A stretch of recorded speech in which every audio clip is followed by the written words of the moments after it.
Hi, என் பேர் Vicky. Social media இன்ஃப்ளூயன்சருக்கு மட்டும்தான் நாங்கள் டிஜிட்டல் மார்க்கெட்டிங் பண்ணோம். வேலையே இல்லாத நேரத்தில் எனக்கு வேலை கிடச்சதும் இன்றைக்கி அதே வேலையை ரிசைன் பண்ணுறதுக்கு காரணம் சோஷியல் மீடியா. அதனால தான் என் ஹெச்ஆரை வர சொல்லியிருக்கேன். டேய், என்னதான்டா பிரச்சனை உனக்கு? நானும் இன்ஃப்ளூயன்சர் ஆகலான்னு இந்த லாக்டவுனில் ட்ரை பண்ணேன்.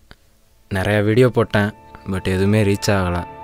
அதான் நெகட்டிவாக வீடியோ போட்டால் சீக்கிரம் ஃபேம் ஆகலான்னு. ஆக்ஷன். ப்ரோ, உங்கள் ஃப்ரெண்டுக்கிட்ட வானவில் நண்பர் மாதிரி ப்ராங்க் பண்ணுங்க ப்ரோ. எது?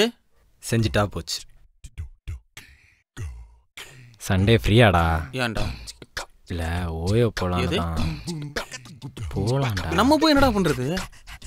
என்ன ஆனாலும் கண்டென்ட்டுக்காக கண்ட இடத்துல கை வைக்கிறான். கீருக்கு போயில்ல.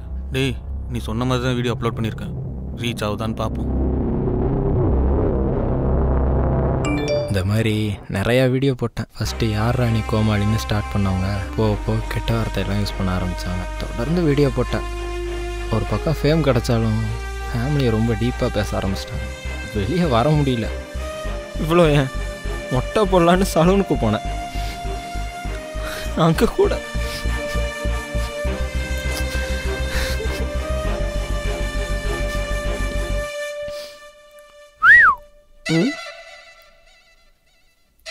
யாயு கம் கம். டேய், ஏதாவது சாப்பிட்றியா?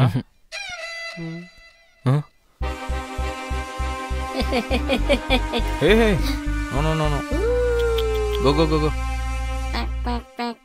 டேய், நெகட்டிவாக ஃபேம் ஆகுறது ரொம்ப ஈஸி, ஆனால் ரொம்ப நாள் நிலைக்காது. எவ்வளோ ஹார்ட் ஒர்க் பண்ணாலும் வேஸ்ட்டு தான்.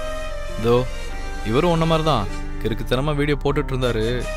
ஒரு அடி விழுந்துச்சு. அதுக்கப்புறம் தான் இந்த கடை எல்லாமே. இப்போ ஒரு கிறுக்குத்தனமாக தான் பண்ணுறாரு, ஆனால் ரசிக்கிற மாதிரி இருக்குது, சேஃப்டியாக இருக்குது. அதை விட முக்கியமானது நல்ல விதமாக இருக்குது. அதுதான் பேர் வாங்கி தரும். இது இல்லை. அப்புறம் இன்ஃப்ளூயன்சர்னா சோஷியல் மீடியாவில் தான் ஆகணும்னு கிடையாது. நீ வராத இந்த 3 மாதம் உன்னை பற்றி ஆஃபீஸில் என்ன பேசினாங்க தெரியுமா? நம்ம விக்கியா இது எதுக்கு இதெல்லாம்? ஆனால் ஒர்க்கில் அவனெல்லாம் அடிச்சிக்க முடியாதடா. அவ்வளோ டெடிக்கேஷன். ஆன் டைமில் வைப்பான். கற்றுக்கணும் அவங்கிட்ட இருந்து. உன்னை ரோல் மாடலாக எடுத்துக்கிறது தான் இன்ஃப்ளூயன்சிங், ஆனால் நல்ல வழியில். சரிவா சாப்பிடலாம். ஓ, மக்களை பார்த்து பயப்படுறியா? அவங்க அதெல்லாம் மறந்துடுவாங்க. அது வியாதியானலாம் எனக்கு தெரியாது. ஒருத்தர் திருந்தணும்னு நினச்சா நம்ம மக்கள் அவன் பண்ண தப்ப மறப்பாங்க, மன்னிப்பாங்க. வாடா. இவர் மட்டும் இல்லைங்க, இவரை மாதிரி எத்தனையோ பேர் சோஷியல் மீடியாவில் அவங்க லைஃப்பை தொலைச்சி சூசைடு வரைக்கெல்லாம் போய் இன்றைக்கி அதே சோஷியல் மீடியாவில் செலிப்ரிட்டியாக இருக்காங்க. நல்லதே பண்ணுவோம், நல்லதே நடக்கும்.